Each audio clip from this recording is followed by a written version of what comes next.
نبی علیہ الصلوۃ والسلام کا جاگنا تو امت کے لیے رحمت تھا ہی صحیح، اللہ کے حبیب صلی اللہ علیہ وسلم کا سونا بھی امت کے لیے رحمت بن گیا۔ چنانچہ حدیث پاک میں ہے کہ نبی علیہ السلام ایک مرتبہ سفر میں تھے، آپ صلی اللہ علیہ وسلم جب ایک جگہ پڑاؤ ڈالا تو اس وقت فجر کا وقت قریب تھا، مگر سب لشکر والے اس قدر تھکے تھے کہ سو گئے۔ نبی علیہ السلام نے فرمایا کون ہے جو آج پہرا دے اور ہمیں جگائے؟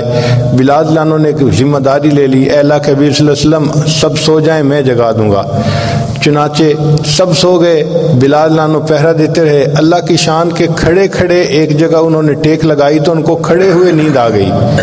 اب ایسے وقت میں سورج طلوع ہوا تو سورج کی کرنوں نے نبی علیہ السلام کے رخسار مبارک کے بوسے لیے تو اللہ کے حبیب صلی اللہ علیہ وسلم اٹھے، فرمایا بلال آپ نے تو کہا تھا کہ ہمیں جگائیں گے اور آپ خود بھی سو گئے۔ عرض کیا اے اللہ کے حبیب صلی اللہ علیہ وسلم جس ذات نے آپ کو سلایا اس ذات نے مجھے بھی سلا دیا۔ تو نبی علیہ السلام نے فرمایا کہ اللہ رب العزت نے سارے لشکر کو اس لیے سلا دیا کہ آپ لوگوں کے سامنے قضا نماز کا مسئلہ واضح ہو سکے۔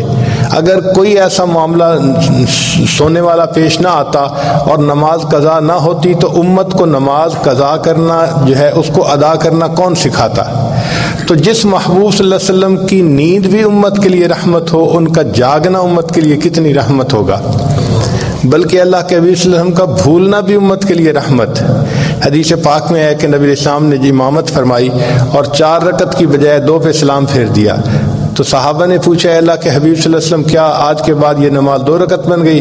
فرمایا لا نسیتو بل نسیتو، میں بھولا نہیں میں بھلا دیا گیا ہوں، اور اللہ نے مجھے اس لیے بھلا دیا گیا ہے کہ بھولنے کے بعد میں آپ لوگوں کو بتاؤں کہ سجدہ سہو کر کے نماز پوری کیسے کی جاتی ہے۔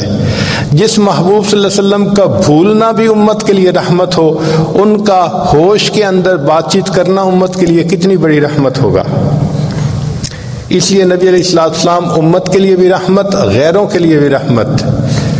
آپ ذرا غور کیجئے کہ اہل طائف نے نبی علیہ السلام کے ساتھ کتنا برا سلوک کیا تھا کہ آپ صلی اللہ علیہ وسلم کو شہر میں بیٹھنے بھی نہ دیا اور بچوں کو پیچھے لگا دیا کہ آپ صلی اللہ علیہ وسلم کو شہر سے باہر نکال دیں۔ آپ صلی اللہ علیہ وسلم بڑے غمزدہ تھے۔ ایسے وقت میں جبریل علیہ السلام آئے اور ان کے ساتھ وہ فرشتہ تھا جو پہاڑوں کا اور ہوا کا انتظام کرنے والا تھا۔ عرض کیا اے اللہ کے حبیب صلی اللہ علیہ وسلم ان لوگوں نے آپ کی شان میں گستاخی کی، بے ادبی کی، اگر آپ اجازت دیں تو ان 2 پہاڑوں کو ٹکرا کر اس بستی کے سب لوگوں کو ختم کر دیا جائے۔ تو نبی علیہ السلام نے فرمایا کہ اگر یہ لوگ مجھے نہیں پہچان سکے تو ہو سکتا ہے کہ ان کی اولادوں میں ایسے لوگ پیدا ہوں جو ایمان قبول کریں اور میری اس ہدایت کی بات کو ماننے والے بن جائیں۔ چنانچہ عذاب ٹال دیا گیا تو نبی علیہ السلام ان کفار کے لیے بھی رحمت بن گئے، اور واقعی بعد میں اہل طائف مدینہ طیبہ آئے اور انہوں نے آ کر اسلام کو قبول کر لیا۔ جو عاصی کو کملی میں اپنی چھپا لے، جو دشمن کو بھی زخم کھا کر دعا دے، اسے اور کیا نام دے گا زمانہ، وہ رحمت نہیں ہے تو پھر اور کیا ہے۔ جب فتح مکہ ہوا تو اس وقت نبی علیہ السلام کے سامنے قریش مکہ کے بڑے بڑے سردار جو تھے وہ آئے۔ اللہ کے حبیب صلی اللہ علیہ وسلم جانتے تھے کہ کس نے کیا کیا ہوا تھا۔ کہتے ہیں نا مجھے یاد ہے وہ ذرا ذرا، تمہیں یاد ہو کہ نہ یاد ہو۔ تو اللہ کے محبوب صلی اللہ علیہ وسلم کو سب باتیں یاد تھیں کہ انہوں نے بلال کے ساتھ کیا کیا تھا، خباب کے ساتھ کیا کیا تھا، خبیب کے ساتھ کیا کیا تھا، سمیہ کے ساتھ کیا کیا تھا، زنیرہ کے ساتھ کیا کیا تھا، کس طرح انہوں نے صحابہ کو تکلیفیں پہنچائی تھیں، اور یہ بھی پتا تھا کہ میں سجدے میں تھا اور کفار نے میرے اوپر اونٹ کی اوجھڑی لا کر رکھ دی تھی اور مجھ سے سجدے سے اٹھا بھی نہیں گیا تھا۔ اتنی تکالیف آپ صلی اللہ علیہ وسلم کو پہنچائی تھیں۔ آج وقت تھا کہ آپ صلی اللہ علیہ وسلم ان کو سبق سکھاتے، ان سے بدلہ لیتے اور ان لوگوں کو قرار واقعی سزا دیتے، مگر اللہ کے حبیب صلی اللہ علیہ وسلم نے عفو درگزر سے کام لیا اور کہا کہ آپ لوگوں نے جو میرے ساتھ کیا میں آپ لوگوں کے ساتھ وہ نہیں کروں گا۔ فرمایا کہ جو یوسف علیہ السلام نے اپنے بھائیوں کو کہا تھا کہ لا تثریب علیکم اليوم، جاؤ تمہارے اوپر کوئی قصور نہیں، میں نے تم سب کو معاف کر دیا، تو نبی علیہ السلام نے فرمایا میں بھی اپنے بھائی یوسف علیہ السلام کی طرح آج یہی کہتا ہوں کہ جاؤ تم پر کوئی قصور نہیں، میں نے آج تم سب کے قصوروں کو معاف فرما دیا۔ تو آپ صلی اللہ علیہ وسلم دشمنوں کے لیے بھی رحمت بن گئے۔ چنانچہ فتح مکہ کے دن اللہ کے پیارے حبیب صلی اللہ علیہ وسلم بیت اللہ کے اندر جانا چاہتے تھے، تو بیت اللہ کی چابی تھی عثمان بن طلحہ، ایک شخص تھے ان کے پاس۔ نبی علیہ السلام نے ان کو بلایا، فرمایا عثمان مجھے بیت اللہ کی چابی چاہیے، تو اس نے چابی دے دی۔ نبی علیہ السلام بیت اللہ کا دروازہ کھول کر اندر تشریف لے گئے۔ نبی علیہ السلام نے 2 رکعت نفل ادا کیے، پھر دعا مانگی۔ آپ صلی اللہ علیہ وسلم کے ساتھ باقی صحابہ بھی تھے، ابو بکر، عمر، عثمان و علی سب ساتھ تھے، حضرت عباس عنہ بھی ساتھ تھے۔ جب باہر نکلے تو سب صحابہ کی ایکسپیکٹیشن یہ تھی کہ اب تو کنجی نبی علیہ السلام کے ہاتھوں میں آ گئی، اب اللہ کے حبیب صلی اللہ علیہ وسلم یہ کنجی ہم میں سے ہی کسی خادم کے حوالے فرمائیں گے۔ لیکن نبی علیہ السلام جب باہر تشریف لائے تو آپ صلی اللہ علیہ وسلم نے عثمان بن طلحہ کو بلا کر کہا، عثمان تمہیں یاد ہے ہجرت کے وقت جب میں مکہ مکرمہ چھوڑ کے جا رہا تھا تو میرا دل بہت غم زدہ تھا، میرا دل چاہتا تھا میں بیت اللہ کے اندر جاؤں اور اللہ سے دعا کروں، عبادت کروں، اور میں نے تم سے اس وقت کہا تھا کہ بیت اللہ کا دروازہ کھول دو، مجھے اندر جانا ہے۔ عثمان تم نے انکار کر دیا تھا، اور میں نے کہا تھا کہ عثمان جس جگہ پر آج تم کھڑے ہو ایک وقت آئے گا اس جگہ پر میں کھڑا ہوں گا، اور جہاں میں کھڑا ہوں اس جگہ پر تم کھڑے ہوگے۔ عثمان تم نے دیکھا اللہ نے میرے ساتھ جو وعدہ کیا تھا وہ سچا ثابت کر دیا، آج چابی میرے ہاتھوں میں ہے، تم خالی ہاتھ کھڑے ہو، مگر عثمان میں تمہارے ساتھ وہ نہیں کروں گا جو تم نے میرے ساتھ کیا تھا، میں یہ چابی تمہارے ہی ہاتھوں میں دیتا ہوں، قیامت تک یہ تمہاری ہی نسلوں میں باقی رہے گی۔ آپ سوچئے اللہ کے حبیب صلی اللہ علیہ وسلم کیسے یعنی رحمت تھے، ہر کسی کے لیے آپ کا وجود مسعود رحمت تھا۔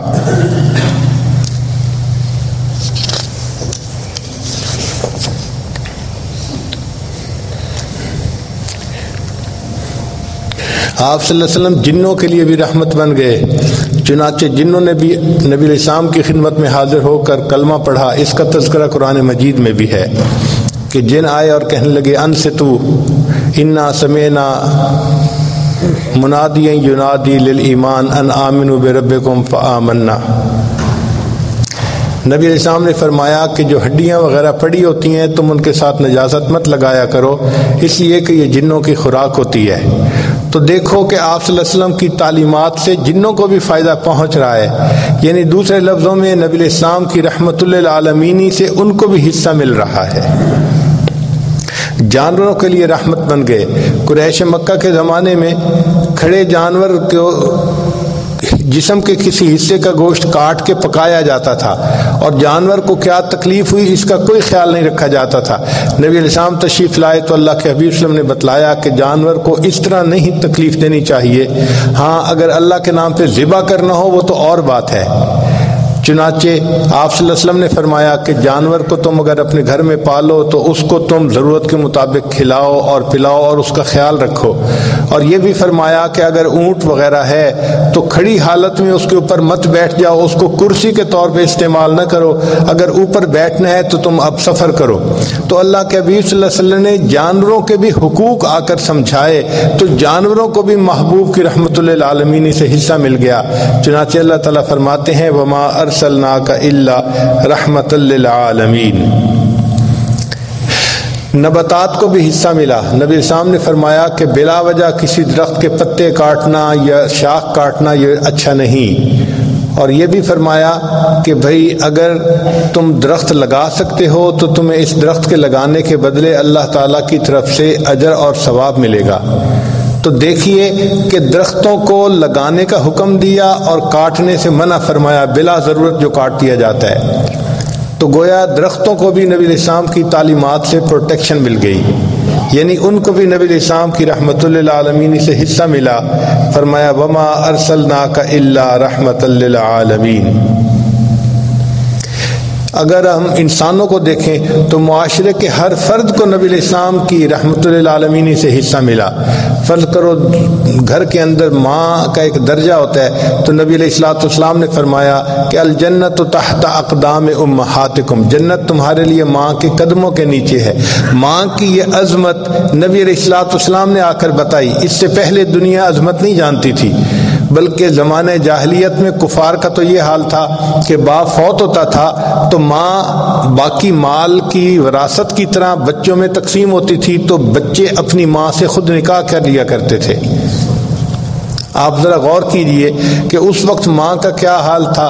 نبی علیہ السلام نے آ کر ماں کی شان کتنی سمجھائی اور بتائی کہ بھئی تم اس کی خدمت کرو گے تو تمہیں اپنے اللہ رب العزت کی رضا نصیب ہوگی. تو ماں کو بھی نبی علیہ السلام کی رحمت للعالمین سے حصہ ملا، پھر والد کو بھی حصہ ملا.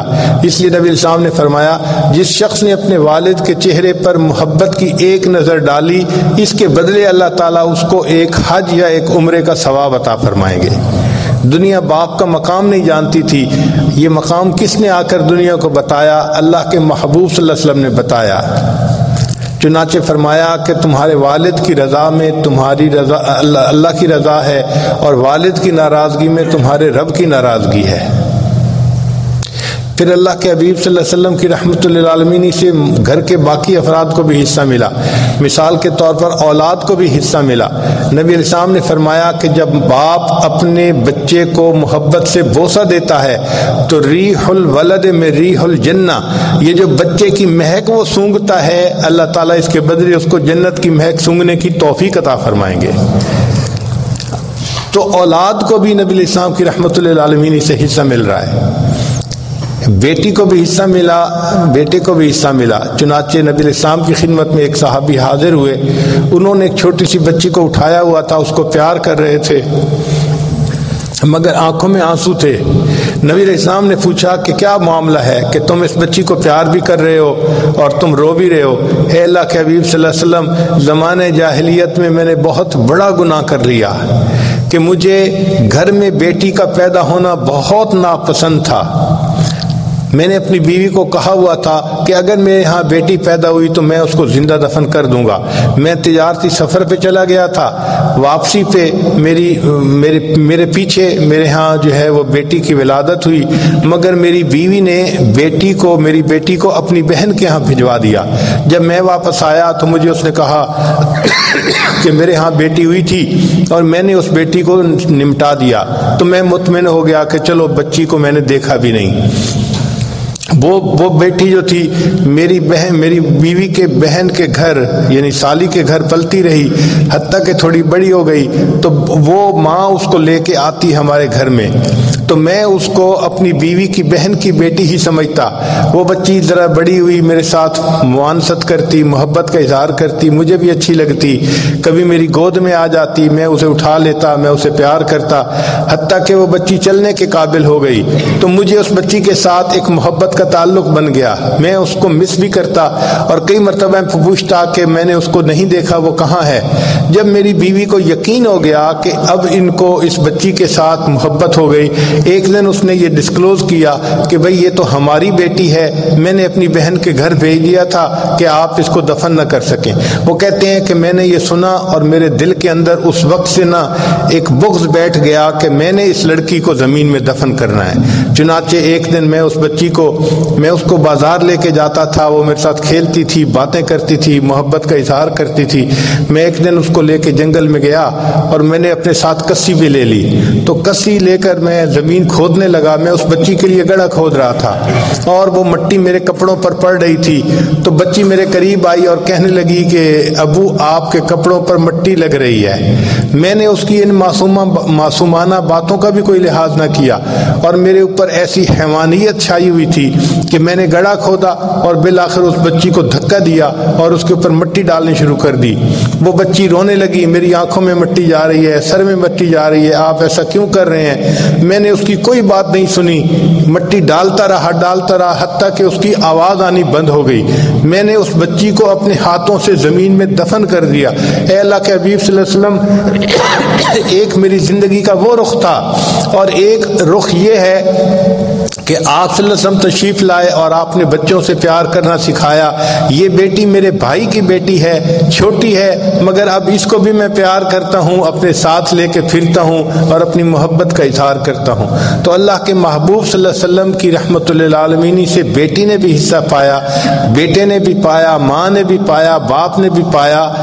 میاں نے بھی پایا بیوی نے بھی پایا۔ چنانچہ نبی علیہ السلام نے فرمایا کہ جو عورت اس حال میں فوت ہو کہ وہ فرض ادا کرنے والی ہو اور اس کا خامد اس سے راضی ہو تو اس کے لیے جنت کے سب دروازے کھول دیے جائیں گے، وہ جس دروازے سے چاہے گی جنت میں داخل ہو جائے گی۔ خامد کو یہ مقام کس نے سمجھایا؟ اللہ کے حبیب صلی اللہ علیہ وسلم نے سمجھایا۔ تو خامد کو بھی رحمت للعالمین سے حصہ ملا، وما ارسلناک الا رحمت للعالمین، اور بیوی کو بھی حصہ ملا۔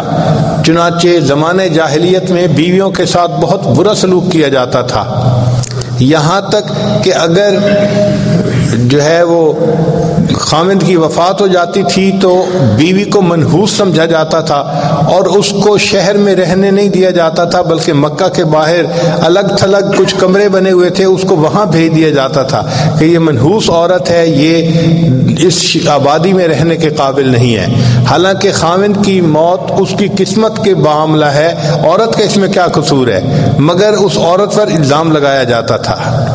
اللہ کے حبیب صلی اللہ علیہ وسلم تشریف لائے تو آپ نے سکھایا کہ دیکھو اچھا خامد وہ ہے جو تم میں سے اپنی بیوی کے ساتھ زیادہ اچھے سلوک کی زندگی گزارے۔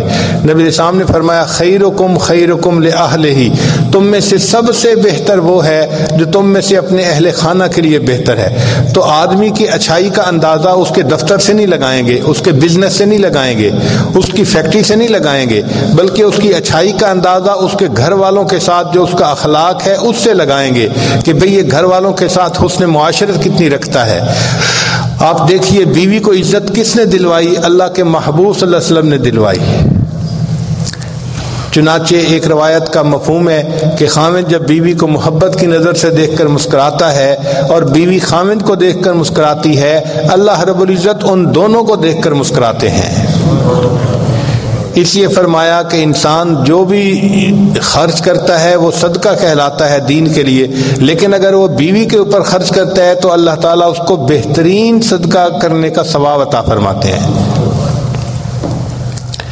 تو بیوی کو عزتیں ملی اللہ کے حبیب صلی اللہ علیہ وسلم کی وجہ سے، اس لیے فرمایا وما ارسلناک الا رحمت للعالمین۔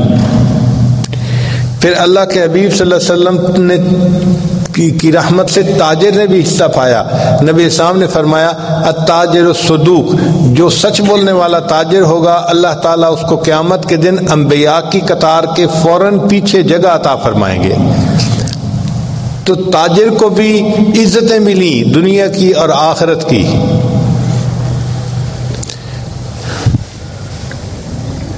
مزدور نے بھی نبی علیہ السلام کی رحمت للعالمین سے حصہ پایا۔ حدیث پاک میں آیا کہ نبی علیہ السلام کے پاس ایک صحابی آئے، انہوں نے مصافحہ کیا۔ نبی علیہ السلام نے دیکھا کہ ان کے ہاتھ بہت سخت ہے، یعنی اس میں گٹے پڑے ہوئے تھے۔ تو محبوب صلی اللہ علیہ وسلم نے پوچھا کہ آپ کے ہاتھ کو کیا ہوا؟ عرض کیا اے اللہ کے حبیب صلی اللہ علیہ وسلم میں پتھر توڑتا ہوں اور وہ پتھر مکان بننے میں استعمال ہوتے ہیں اور مزدوری کی وجہ سے میرے ہاتھ جو ہیں وہ سخت ہو گئے ہیں۔ تو نبی علیہ الصلوۃ والسلام نے فرمایا القاسب حبیب اللہ، کہ جو ہاتھ سے محنت اور مزدوری کرتا ہے وہ اللہ کا حبیب ہوتا ہے۔ تو دیکھو مزدور کو بھی عزت مل رہی ہے، دنیا مزدور کو احترام نہیں دیتی، کم نظر سے دیکھتی ہے۔ اللہ کے حبیب صلی اللہ علیہ وسلم نے بتلایا کہ نہیں، مزدور جو ہوتا ہے وہ اللہ کا حبیب ہوتا ہے، اللہ کا محبوب ہوتا ہے، اللہ کا دوست ہوتا ہے۔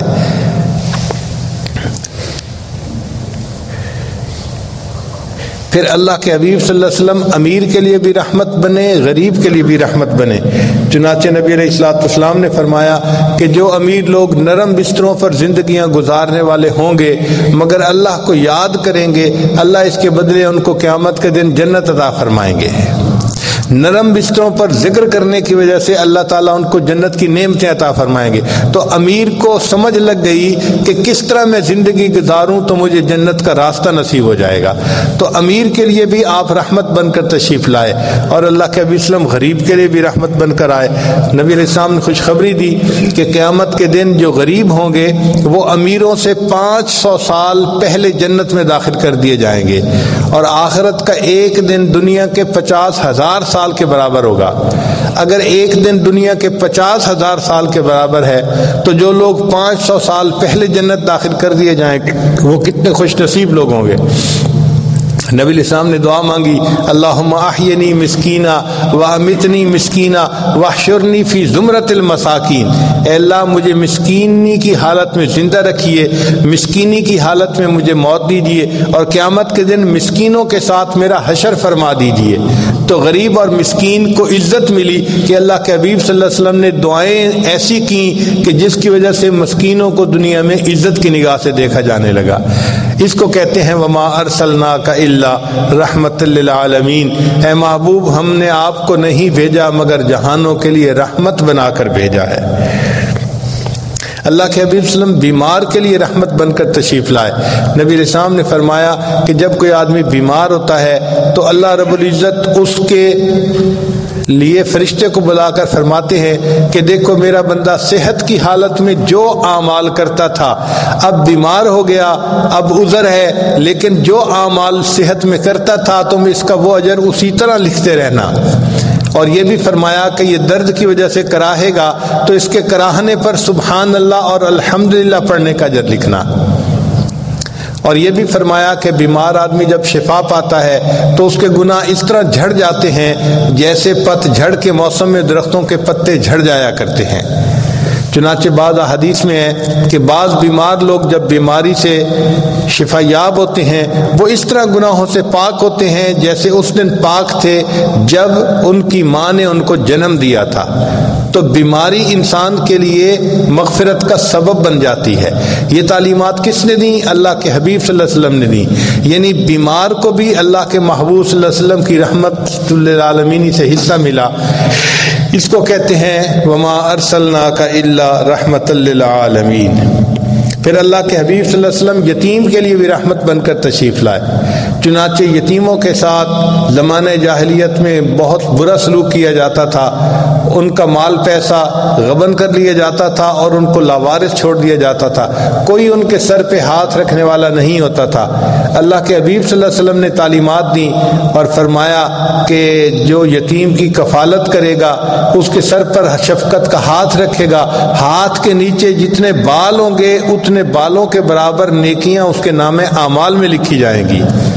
بلکہ حدیث پاک میں مشہور واقعہ ہے کہ عید کے دن نبی علیہ السلام عیدگاہ کی طرف تشریف لے چلے تو آپ صلی اللہ علیہ وسلم جب گلی میں پہنچے تو کچھ بچے نہائے دھوئے اچھے کپڑے پہنے آپس میں خوش خوش کھیل رہے تھے۔ آپ صلی اللہ علیہ وسلم نے سلام فرمایا اور آگے تشریف لے گئے۔ ذرا آگے گئے تو ایک بچے کو دیکھا جو بہت ہی غمزدہ اکیلا بیٹھا ہوا تھا، تو محبوب صلی اللہ علیہ وسلم کھڑے ہو گئے، پوچھا کہ تم اکیلے کیوں ہو، دوسروں کے ساتھ کھیلتے کیوں نہیں؟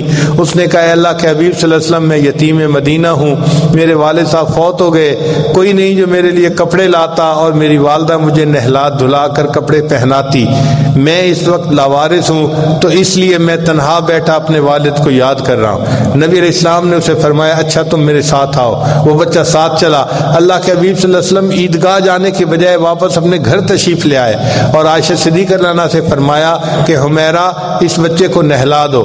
چنانچہ بچے کو جب نہلایا گیا تو وہ بچہ حضرت حسن رضی اللہ عنہ کے ہم عمر تھا، تو نبی علیہ السلام نے فاطمہ زہرا رضی اللہ عنہا کو پیغام بھجوایا کہ حسن کے اگر اچھے دھلے کپڑے ہوں تو بھجوا دیجیے۔ وہ جب کپڑے آ گئے تو وہ بچے کو نئے یا دھلے ہوئے کپڑے صاف پہنا دیے گئے، پھر ان کے سر پہ تیل لگایا گیا، آنکھوں میں سرما ڈالا گیا، عائشہ صدیقہ رضی اللہ عنہا نے اس کے بالوں میں کنگھی بھی کی، خوشبو لگائی۔ جب وہ بچہ تیار ہو گیا تو اللہ کے حبیب صلی اللہ علیہ وسلم نے اس سے پوچھا کہ بتاؤ تم اپنے والد کے ساتھ جب عیدگاہ جاتے تھے تو کس طرح چل کے جاتے تھے، ہاتھ پکڑ کے چلتے تھے یا کیا کرتے تھے؟ اس نے کہا اے اللہ کے حبیب صلی اللہ علیہ وسلم میں اپنے والد کے کندھوں پر بیٹھ کر جایا کرتا تھا۔ نبی علیہ السلام زمین پر بیٹھ گئے اور اس بچے کو فرمایا کہ آؤ تم میرے کندھے پر بیٹھ جاؤ۔ سبحان اللہ، یہ ہے رحمت للعالمین۔ وہ بچہ کندھے پر بیٹھ گیا، نبی علیہ السلام اس کو اٹھا کر پھر واپس جو ہے گلی میں تشریف لائے۔ اب وہ بچے جو کھیل رہے تھے انہوں نے دیکھا پہلے یہی بچہ تنہا الگ بیٹھا تھا، اب یہ نہایا دھو کر نبی علیہ السلام کے مبارک کندھوں پر بیٹھ رہا ہے۔ تو ان بچوں نے آنکھوں میں ایک دوسرے سے گفتگو کی اور بات چیت کی، پوچھا کہ کیا معاملہ ہے، تو اس بچے نے خوش ہو کر کہا کہ مجھے اللہ کے محبوب صلی اللہ علیہ وسلم نے اپنا بیٹا بنا لیا۔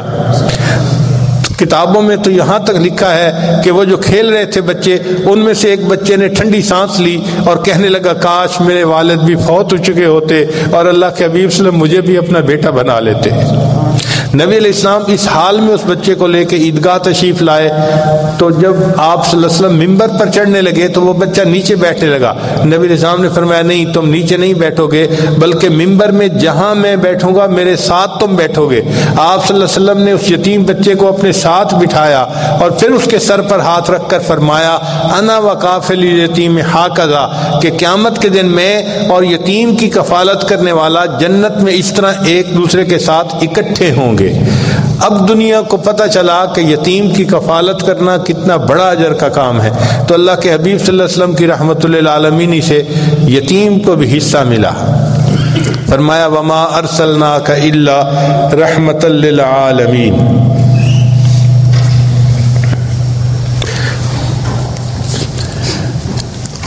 اللہ کے حبیب صلی اللہ علیہ وسلم کی تعلیمات سے نوجوانوں کو بھی حصہ ملا، چنانچہ حدیث پاک میں نبی علیہ السلام نے فرمایا کہ جو نوجوان جوانی کی حالت میں اللہ کی عبادت میں سرشار ہوتا ہے، اس عمل کی وجہ سے اللہ اس کو قیامت کے دن عرش کا سایہ عطا فرمائیں گے۔ شاب نشأ فی عبادت اللہ، وہ نوجوان جو اللہ کی عبادت میں سرشار ہو، قیامت کے دن اس کو عرش کا سایہ نصیب ہوگا۔ نبی علیہ السلام کی تعلیمات سے بوڑھے کو بھی حصہ ملا۔ پہلے وقتوں میں بوڑھے کی کوئی عزت قدر نہیں ہوتی تھی، کوئی اس کو کوئی اہمیت نہیں دیتا تھا، لیکن اللہ کے حبیب صلی اللہ علیہ وسلم نے فرمایا کہ ان من اجلال اللہ تعالی ذی الشیبۃ فی الاسلام، کہ جس شخص کے بال اسلام میں یعنی کلمہ پڑھتے پڑھتے سفید ہو گئے ہوں، جو شخص ایسے بندے کا احترام کرے گا ایسا ہی ہے کہ اس نے اپنے اللہ کا احترام کیا۔ آپ بتائیے کہ دنیا میں کون سا معاشرہ ہے جو کسی بوڑھے کا اتنا احترام بتلاتا ہو؟ کوئی مذہب اتنا نہیں بتلاتا، کوئی معاشرہ اتنا نہیں بتلاتا۔ اگر یہ تعلیمات دیں تو اللہ کے محبوب صلی اللہ علیہ وسلم نے دیں، وما ارسلناک الا رحمتا للعالمین،